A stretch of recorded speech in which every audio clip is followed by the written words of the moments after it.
¿Esta la vimos? No.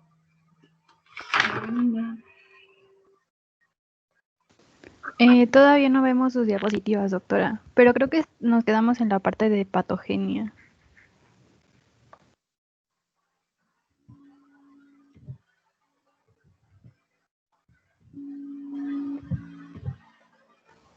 ¿Sí se escuchó? Creo que no me escucharon.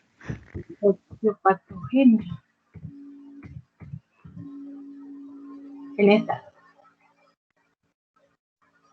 Bueno, que básicamente hay ciertos medicamentos, ciertas sustancias químicas o incluso suplementos, así como el polvo de sílice, las siliconas, el cloro de vinilo, resinas y la propia quimioterapia, son de los factores que pueden desencadenar una esclerodermia. Entonces, no recuerdo bien. Doctora, ¿cree que nos podría compartir sus diapositivas? Bueno, es que yo no las veo todavía, no sé si los demás sí las ven. No, yo tampoco las veo. No, yo tampoco. No, todavía no se ven. Bueno, ¿qué me dicen?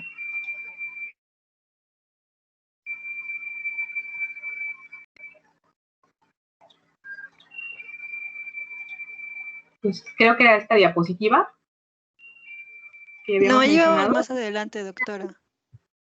Ya lo de factores genéticos, ya. Habíamos mencionado esto que pues iniciaba esta también, creo. Ahora esta se repite, básicamente. Ajá. En eso nos habíamos quedado. Tiene contacto pues con agentes lesivos que ya mencionamos, pueden ser sustancias químicas y demás.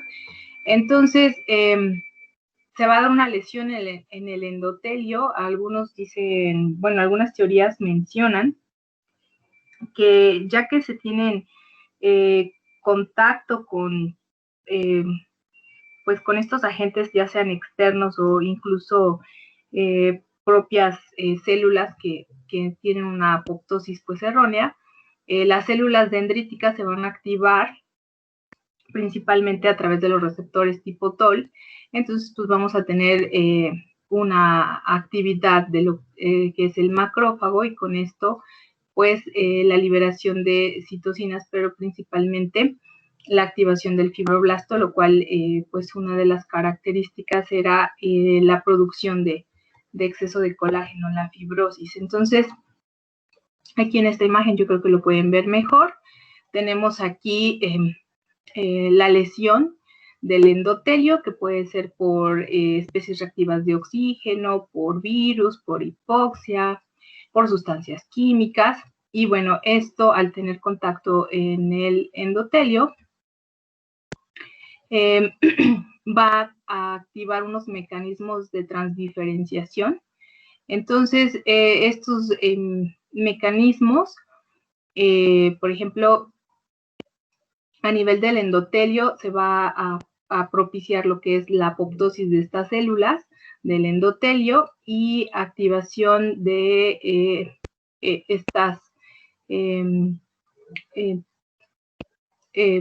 células que nos van a dar como tal una activación y una mayor actividad del fibroblasto. Entonces, con todo esto vamos a tener mayor producción de colágeno, de sustancias proinflamatorias, de fibrosis, activación del endotelio y también mecanismos de estrés a nivel de la matriz extracelular. Entonces, todo esto es gracias a que se acumuló y se produjo gran cantidad de citocinas proinflamatorias, como es la 10, la 6, el factor de necrosis tumoral y demás por los linfocitos T.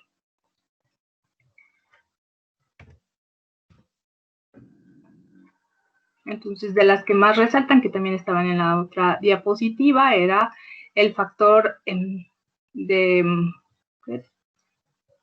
crecimiento beta y la interleucina 4, la interleucina 6 y otras citocinas que interactúan tanto, activan al macrófago y el macrófago va a producirlas también a su vez.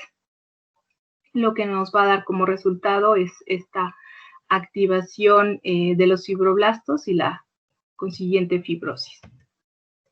Bueno, realmente les puse de diferentes autores, pero básicamente en todas es la misma. La activación, esta es la que les decía de que estos agentes van a activar, o se cree la teoría de que mediante los receptores tipo TOL de las células dendríticas.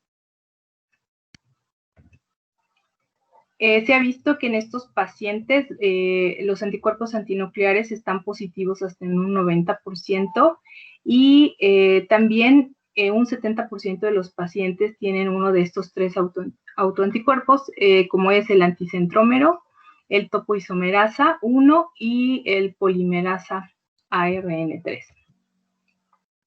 De hecho, para hacer el diagnóstico, pues es uno de los estudios que se solicita, el conocer si tienen presente o no estos anticuerpos.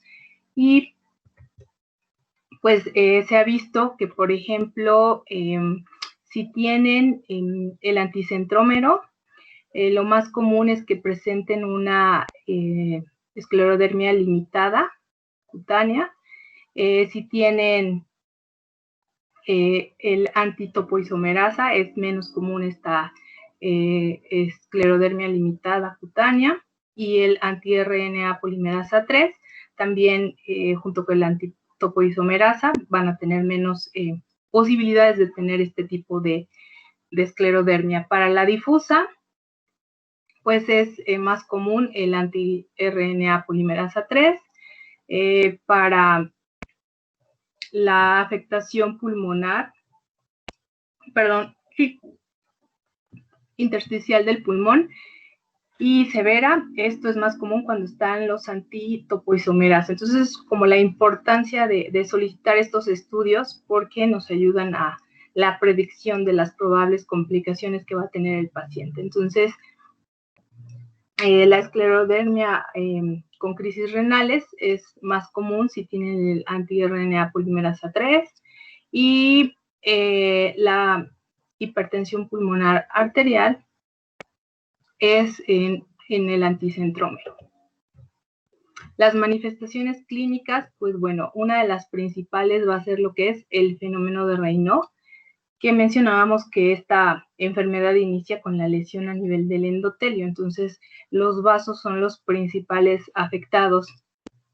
Y este fenómeno de Raynaud va a tener diferentes pues, niveles de afectación. En otras patologías ya lo hemos estudiado, hemos visto manos frías y pálidas. Sin embargo, aquí toma gran relevancia porque dependiendo las características de este fenómeno de Raynaud, pues podemos observar si se complica o no esta enfermedad. A nivel cutáneo, la esclerodermia se va a dividir en tres fases, lo que es la edematosa, la fase esclerosa y la fase atrófica. En la edematosa habíamos mencionado que sobre todo los dedos en salchicha es como lo característico. En la esclerosa o indurativa, al paciente es muy difícil como separarle la piel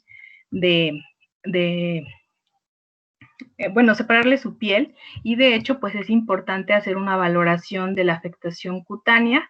Hay varios test para ver esto, qué tanta tirantes presenta la piel. Y en la fase atrófica, pues el paciente se puede lastimar muy, muy fácil. Entonces le pueden salir úlceras, y pues con esto, además de esta disminución del calibre del vaso que se presenta en el fenómeno de Raynaud, pues puede provocar que haya incluso una gangrena digital. A nivel articular, estos pacientes van a presentar artralgias inespecíficas, así como inflamación articular de varias articulaciones. De hecho es poliarticular y asemeja mucho a lo que es la artritis reumatoide, donde veíamos que son sobre todo metacarpofalángicas, interfalángicas proximales, y a nivel tendinoso, bueno, pues presentan afectación del túnel del carpo. Aquí tienen ustedes un test para ver la afectación de la piel. Entonces, en este test van a graduar histológicamente de 1 a 3 la afectación. Y en la segunda parte, que es la palpación de la piel, que tanto esta se puede separar. Ahorita les voy a enseñar unas imágenes que vienen, de hecho, en su libro, donde pueden ustedes ver al hacer esta como especie de pellizco, pues en el paciente se junta bastante, en otras casi no, y en otras pues ya es nula. Y otra parte de este test es ver qué regiones del cuerpo están afectadas, porque ya habíamos visto que podíamos tener la limitada y la difusa, ¿no? Entonces puede ser que tenga el paciente afectación de la pierna, del pie, de la frente, de los dedos y demás. Entonces se va a graduar qué tanto está afectando, siendo pues 0 sin afectación, 1,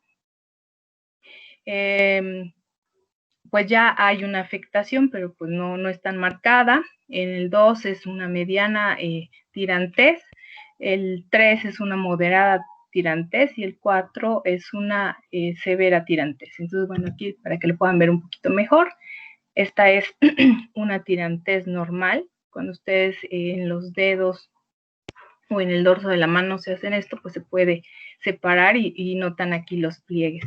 En una fase 1, que ya hay una mediana,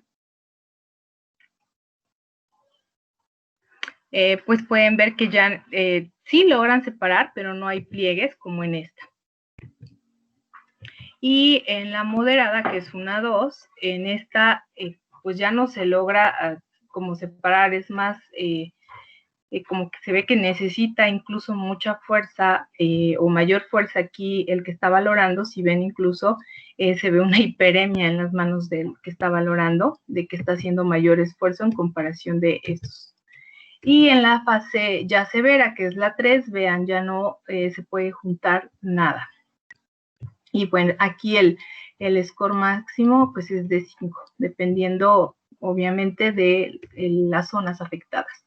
Aquí para que vean las fases que vimos de la piel: edematosa, indurativa y atrófica. Bueno, esta es la fase edematosa, pueden ver los dedos en salchicha. La fase indurativa, vean, aquí ya no tiene pliegues el paciente, además se le ven unas manos con contracturas, en flexión. También logran ver telangiectasias, por ejemplo. En esta fase ya está atrófica, el paciente a nivel de piel pues ya está muy sensible, y pueden ustedes ver aquí cómo ya ha habido una acrostiólisis, donde el paciente va perdiendo pues las falanges. Por otro lado, pues también no sé si alcancen a ver por sus cámaras, pero estas regiones se ven mucho más blancas. Entonces, el esclero es duro o blanco, limpio. Y vean el dedo medio cómo está y cómo debería de estar normalmente.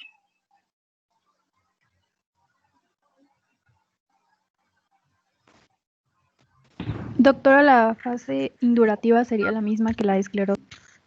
Sí. Ok, gracias.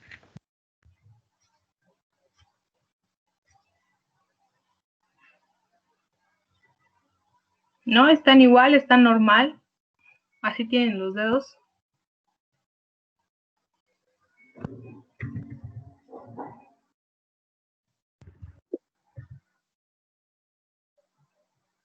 Se ve como, podría ser fenómeno de Raynaud, que se ve como más blanco en algunas partes. Es la esclerosis, porque el fenómeno de Raynaud sobre todo lo vas a notar en la región palmar.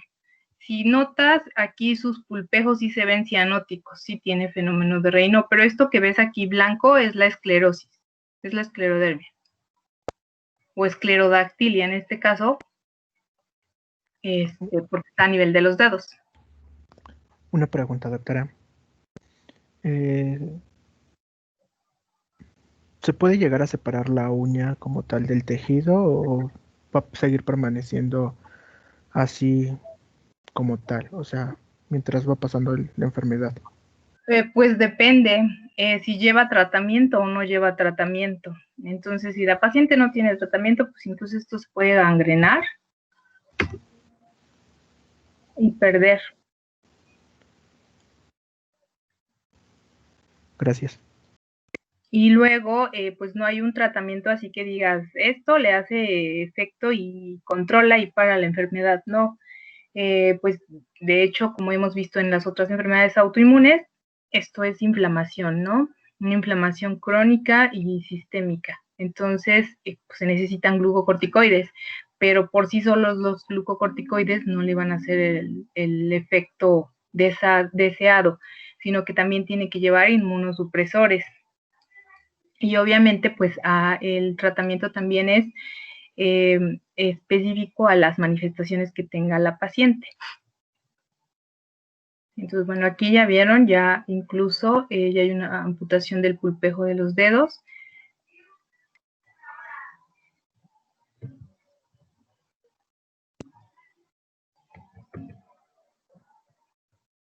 Aquí, por ejemplo, bueno, no está tan avanzada, pero si ya ven la esclerodactilia, se ven lisos los dedos. ¿Y esta qué fase creen que sea? ¿Edematosa, indurativa o atrófica? ¿Atrófica?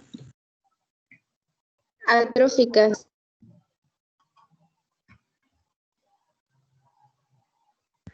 ¿Sería indurativa?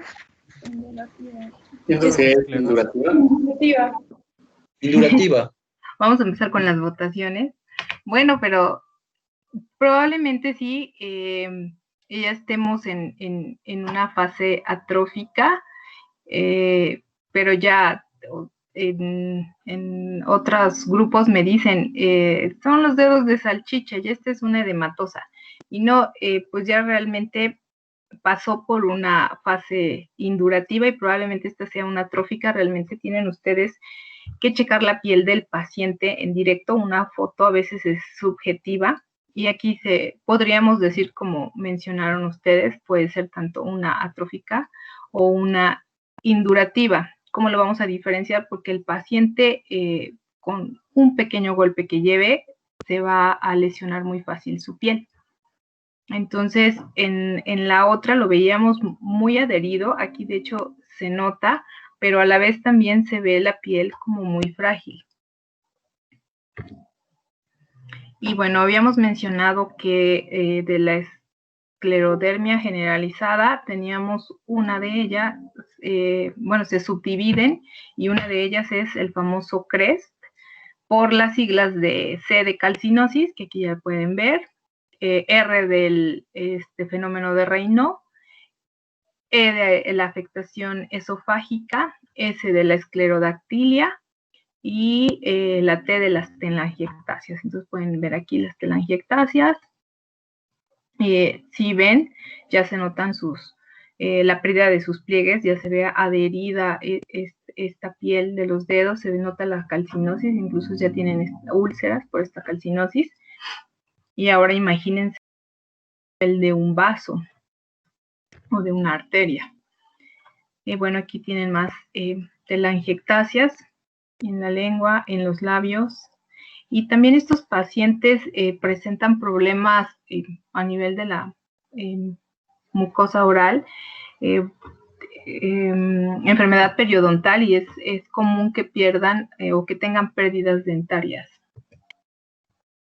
Vean aquí y cómo ya incluso pueden ver, ay, soy muy mal en esto, como la raíz, no sé, pero bueno, notas que esto no es normal y no se atiende, si no tiene una buena higiene bucal, pues va a tener estas pérdidas dentarias. Bueno, se llama regresión de la encía, pero por esta regresión podemos observar, pues, entiendo yo, que es la raíz de los piezas dentarias. Y vean esta paciente, ¿perdón? Le dijo nada más. Esta es una paciente con una fascia esclerodérmica. ¿Qué característica tiene? Vean, el tamaño de la boca se les hace muy normal. Se ve pequeña. Se ve pequeña. Ajá. Y luego la nariz. Igual pequeñita, ¿no? Y bueno, sobre todo esta paciente pues la vemos muy lisa. En comparación, si ustedes ven, por ejemplo, su cuello, ya se ve que es de una persona mayor, pero su rostro está liso. Alguna vez llegó a consulta una paciente y fue con sus sobrinas y decían, ay, es que mi tía tiene pacto con el diablo.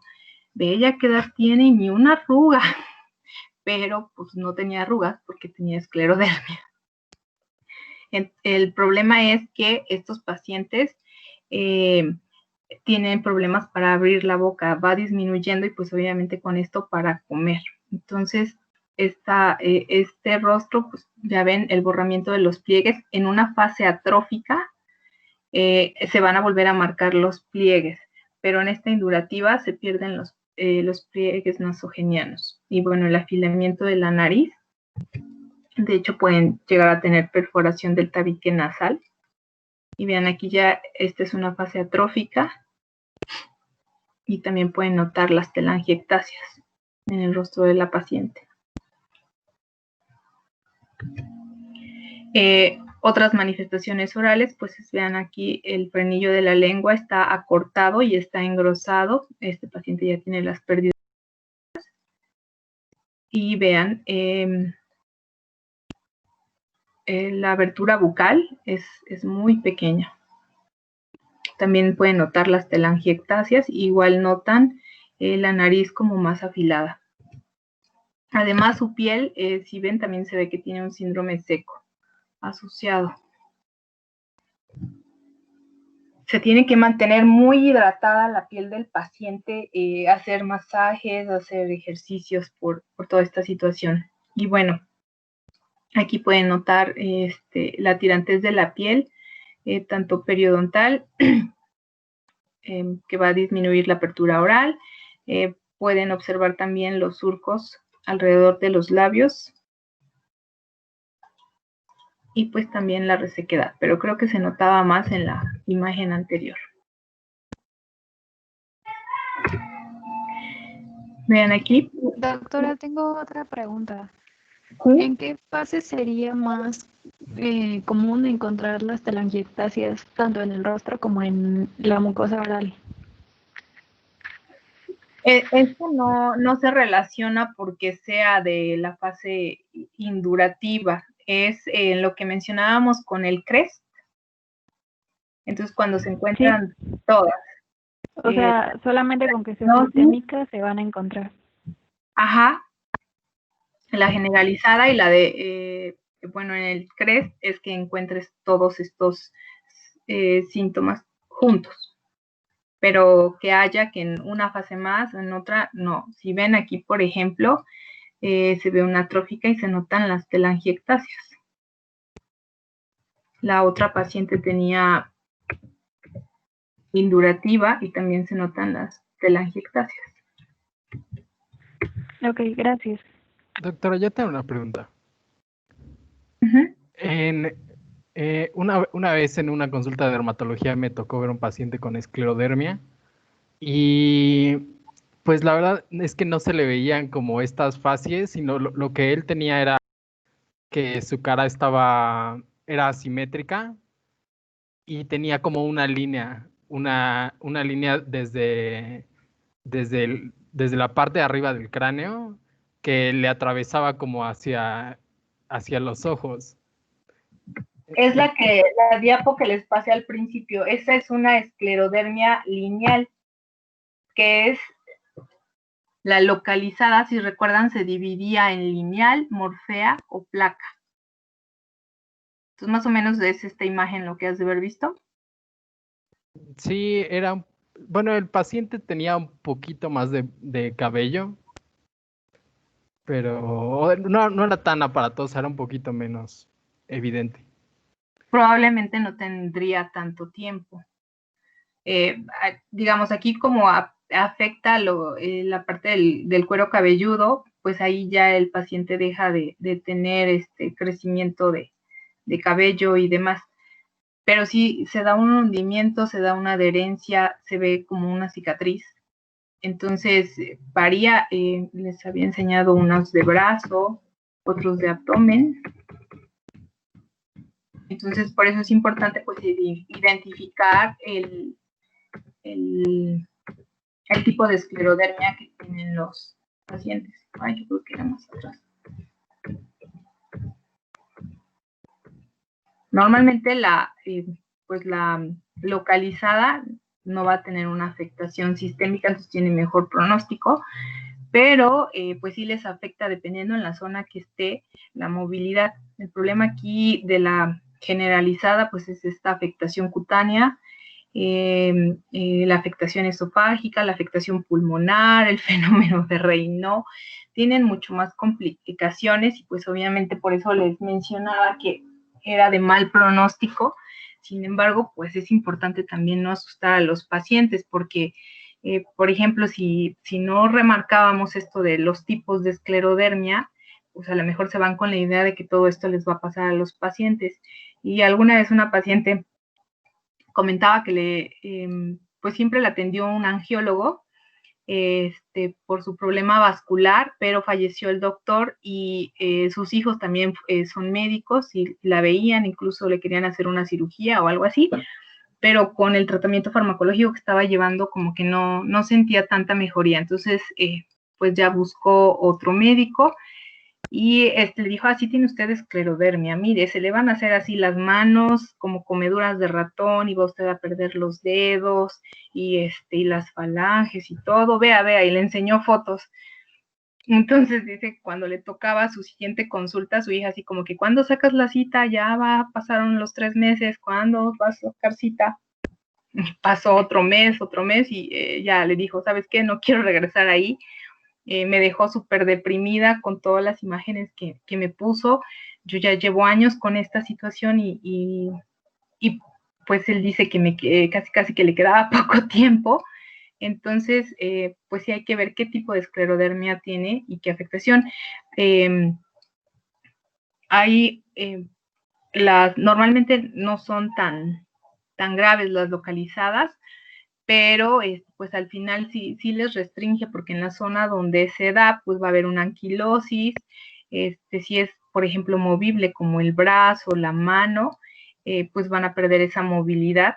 Actualmente uno de los tratamientos que se utiliza es el Quitocel, ya hay vía oral, normalmente había cremas, el de vía oral tendrá como 1 o 2 años y pues es el tratamiento que les dan, por esta afectación de la piel, pero pues sí, va a haber de varios tipos y es importante que esto por lo menos lo recuerden.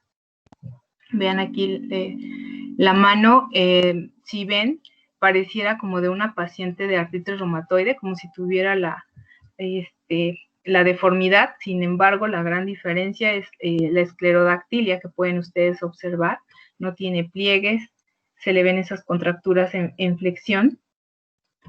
Y bueno, aquí una piel que pues no está tan afectada, por ejemplo, como la de la imagen B, en donde pues está muy adherido. Y vean estas manos.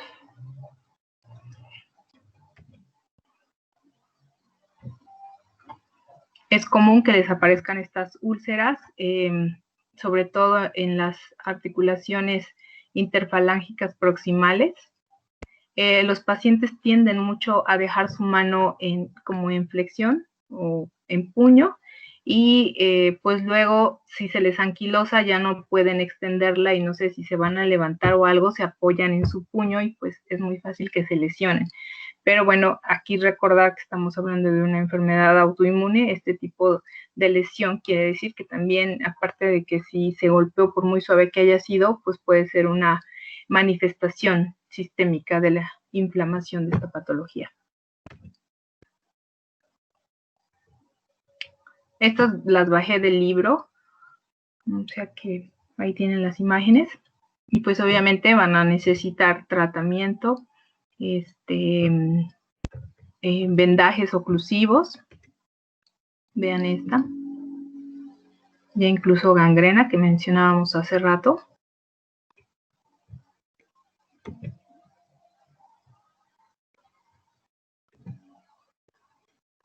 Vean en la radiografía pues cómo se va anquilosando en flexión. También incluso pueden ver calcinosis un poco. El caco, y es común mucho esta posición.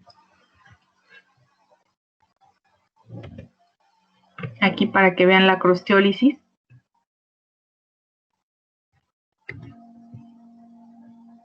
Una calcinosis en codo. Entonces, ¿qué tiene que tener más para decir que tiene CREST? O que su esclerodermia generalizada es tipo CREST. Dismotilidad del esófago. Calcinosis, Raynaud, la dismotilidad de esófago. Y La esclerodactilia, telangiectasias. Ok, estaba la esclerodactilia y las telangiectasias. Y bueno, aquí vean la calcinosis ya mucho más. Y bueno, a nivel gastrointestinal, pues estos pacientes también lo sufren bastante, tienen una disfunción esofágica que ya mencionaban ahorita.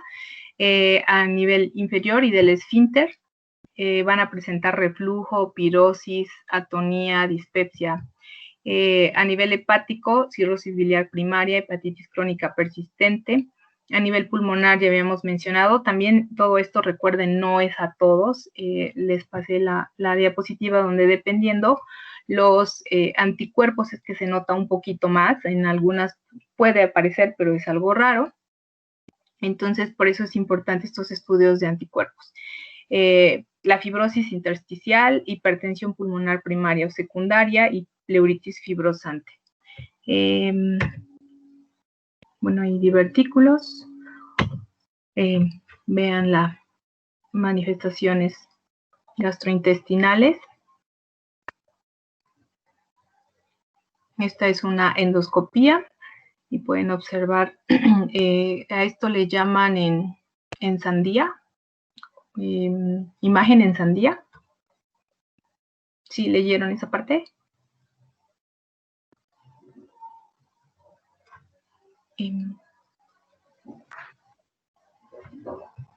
No, la verdad no lo había visto. No, doctora, la verdad no. Pues yo leí que es una imagen que aparece en el antro, en el estómago, en la región del antro. Y es como una ectasia a nivel de la vasculatura y es lo que produce esa imagen. Ok, nombre. Ay. Yo leí que puede ser... Enrique. Ay. Perdón. Yo leí que eso puede ser causa de sangrado del tubo digestivo.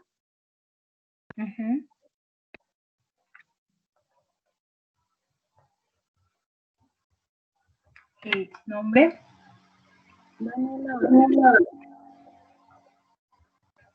Ok. Y bueno, la hipertensión pulmonar, vean aquí la silueta, como hay una protrusión de la silueta de la arteria pulmonar. También vamos a tener la fibrosis pulmonar. En este caso tenemos un patrón reticular bilateral. En una tomografía axial computarizada, bueno, esto para que vean, es de una paciente de 43 años y ya tiene aquí las zonas de panalización, que son típicas de la fibrosis pulmonar avanzada, y esta paciente pues tiene esclerodermia y presenta disnea de mínimo esfuerzo. En esta otra es de una paciente de 34 años, también mujer, presenta igual la esclerosis sistémica más disnea de moderados esfuerzos de reciente aparición, y pues vean ustedes las imágenes en vidrio despulido o esmerillado. Y bueno, esto indica una alveolitis activa de predominio subpleural y basal. A nivel cardíaco, el paciente puede presentar fibrosis miocárdica, pericarditis y bueno, a nivel renal, las crisis renales. El lunes su compañera nos mencionaba esto en el artículo de embarazo y esclerodermia, bueno, con miositis y esclerodermia, lo que pasaba, y bueno, era una de las complicaciones principales.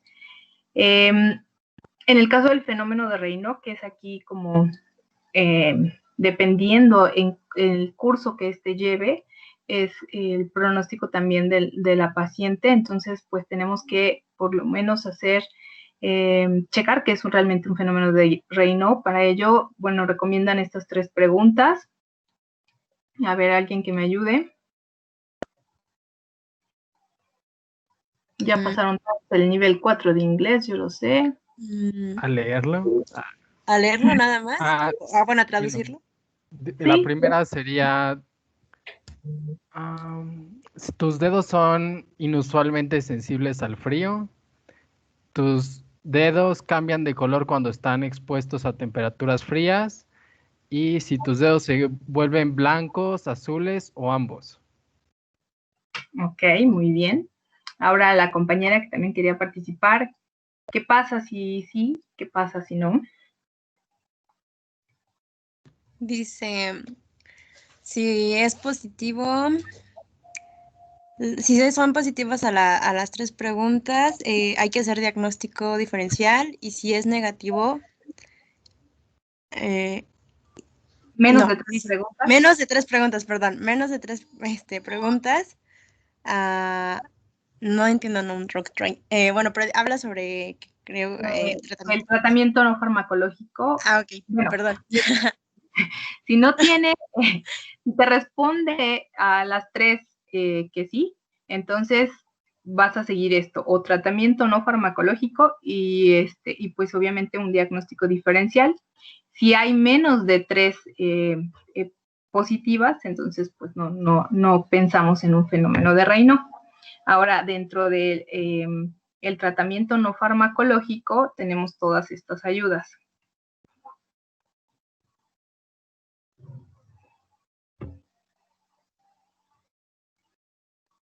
A ver, Javier, Ana, Edgar, ayúdenme.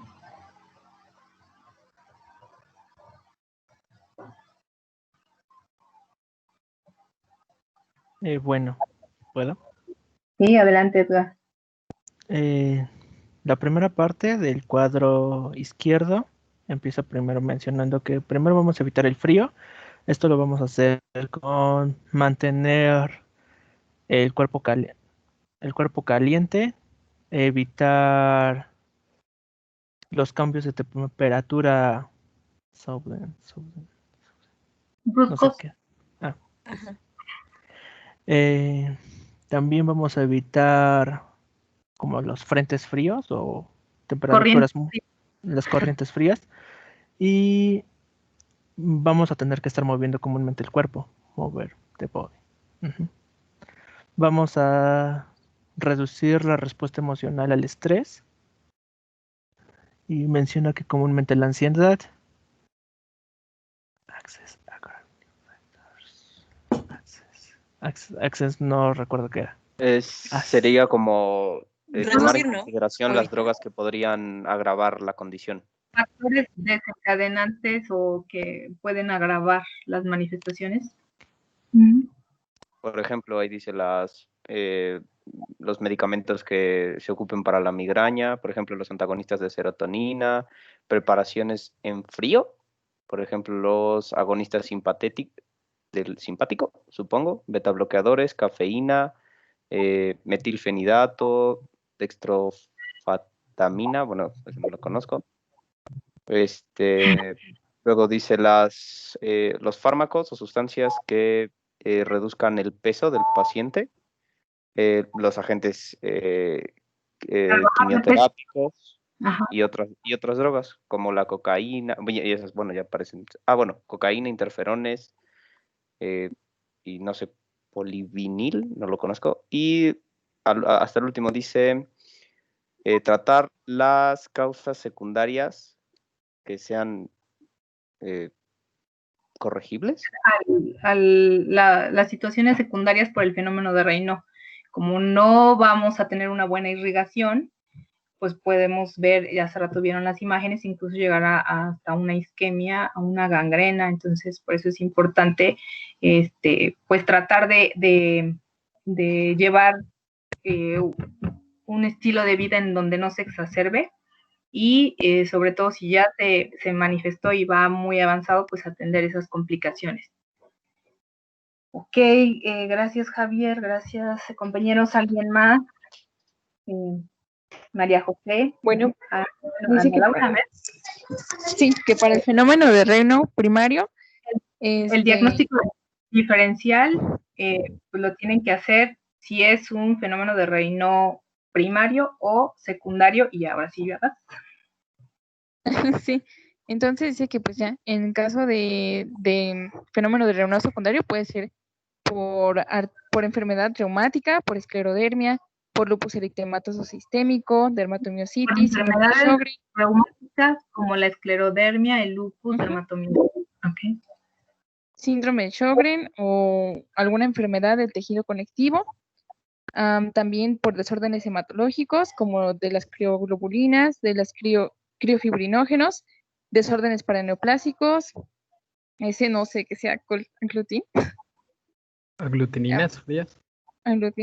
Desórdenes endocrinos, vasculares, neurológicos, como síndrome del túnel del carpo, por algún evento ambiental, no sé que sea vibración exposure, supongo que eras de algún trauma. Ajá, traumatismos vibratorios, los que trabajan en la construcción, ven que en las carreteras o eso hacen como perforación y ocupan una máquina que va vibrando bastante. Pero, ya. Ok. La otra tampoco sé qué sea, pero también menciona que algunas drogas o toxinas, también los simpaticomiméticos, desórdenes simpaticomiméticos, interferona alfa, ergotamina o quimioterápicos. Okay. Agentes quimioterapéuticos. Muy bien. Entonces, bueno, esto es en general para el fenómeno de Raynaud. Aquí les puse que no se los puse en una sola imagen porque estaba muy chiquitito, por eso la dividí. Y antes de que empezara su compañera, le hacía yo el comentario.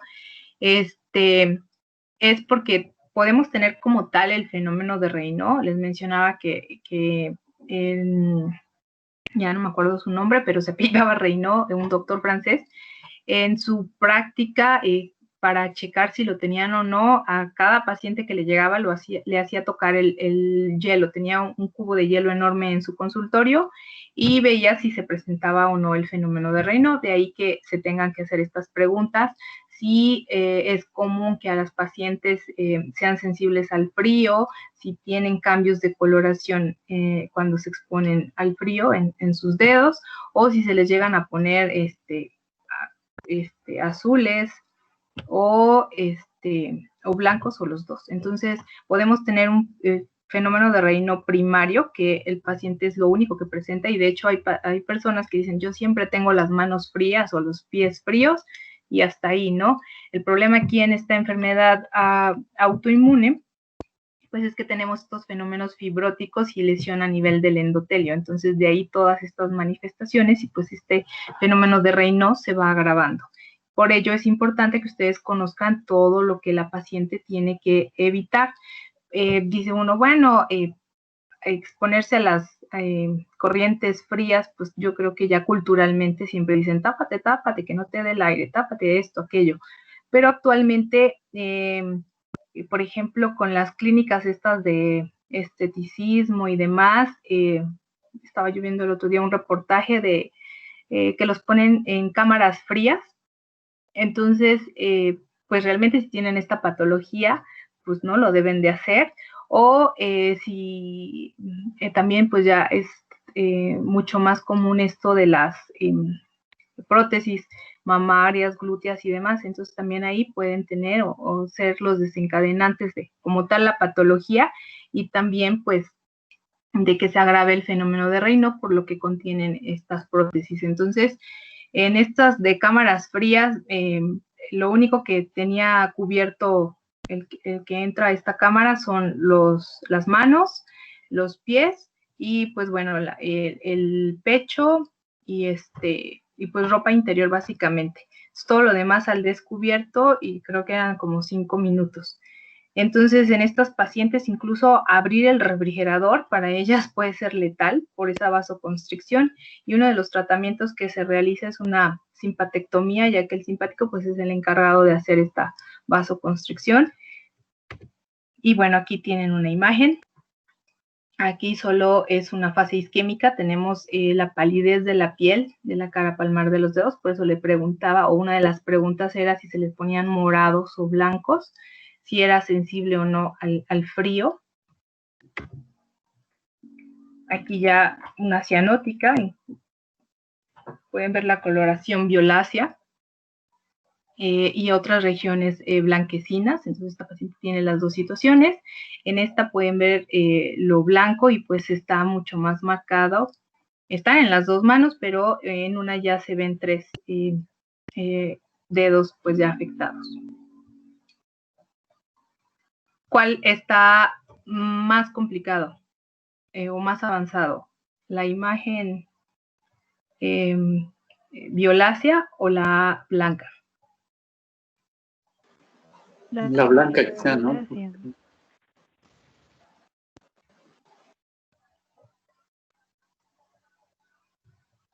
Pues la violácea indica que pues ya hay necrosis, como bueno, empieza a haber procesos isquémicos, mientras que la blanca pues solamente le falta irrigación. O sea, apenas va para complicarse, ¿no? Sí, y tenemos...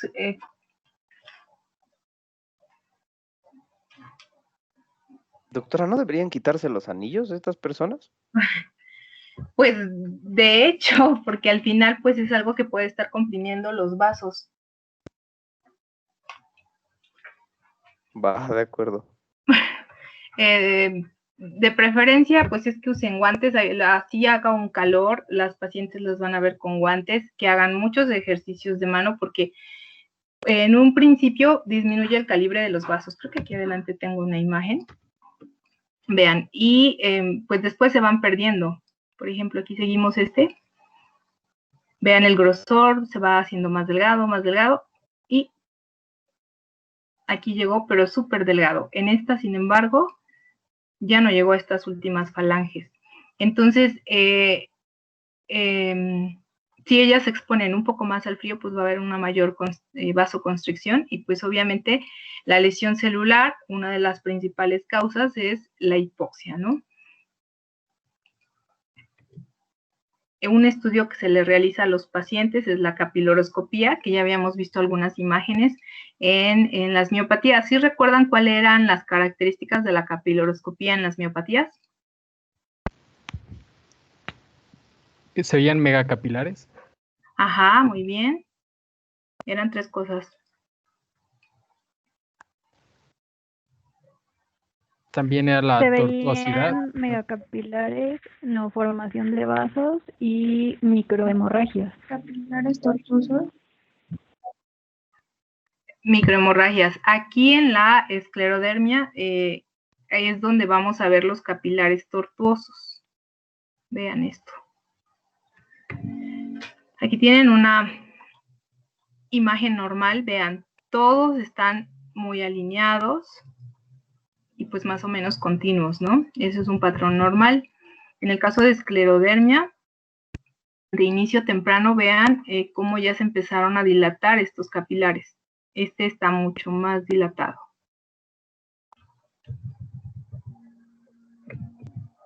Aquí tenemos una esclerodermia activa, está muy dilatado y ya no hay tan constantes estos capilares. En la tardía, pues ya ni siquiera alineados, ¿no? Como normalmente se verían, se ven partes dilatadas, en partes no, entonces ya se ve la tortuosidad. Y bueno, pasamos a ya no sé cómo estamos de tiempo, no, ya son 2 minutos. Nos quedamos en piel, la afectación de la piel. Muy bien, chicos. Gracias por sus traducciones. Me van dando nombres de quienes me apoyaron. Enrique García. Enrique García. Fernández Pérez. Ana Laura. María.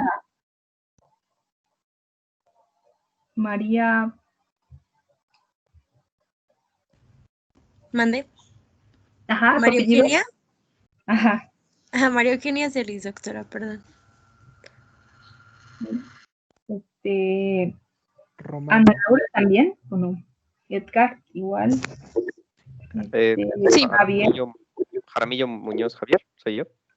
Ajá, Javier Jaramillo. Gracias, doctora. A ver, ya dije todos. Enrique García, Ana Laura, María Celis, Edgar y Javier Jaramillo. ¿Me faltó alguien? ¿Ya están todos? Yo mencioné lo de la capilaroscopía, no sé si también implica, doctora. Y lo de las miopatías, si te las sabías, al revés y al derecho. Muy bien, chicos, nos vemos entonces el día viernes. Que tengan excelente ombligo de semana. Gracias. Gracias, doctora. Hasta el viernes. Bonito día. Gracias, doctora, igualmente. Hasta luego.